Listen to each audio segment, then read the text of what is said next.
दोस्तों, सच को झूठ में कैसे बदला जाता है और फिर किस तरह लोगों में जहर घोल के अपनी मर्जी की तशरीह की जाती है। आइए देखते हैं इस वीडियो में किस तरह एक भारतीय एंकर सऊदी दफाई मुआहदे के हकाइक मस्क करके बयान कर रही है।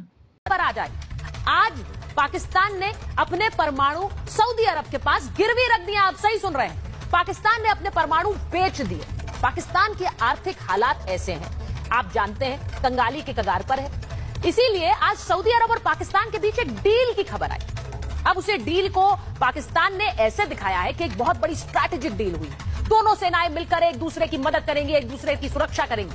लेकिन इसमें कुछ नया नहीं है, वो आगे आपको बताऊंगी नया कैसे नहीं। सिर्फ एक चीज नहीं है कि पाकिस्तान के परमाणु पर अब सऊदी अरब का अधिकार हो गया है। इस डील में कुछ नया इसलिए भी नहीं है क्योंकि पाकिस्तान पिछले 3 दशकों से सऊदी अरब को मिलिट्री मदद देता आया और अब इस नए अग्रीमेंट के चलते सऊदी अरब के पास परमाणु न होते हुए भी परमाणु बम आ गए, तो इसका सीधा फायदा सऊदी अरब को गया।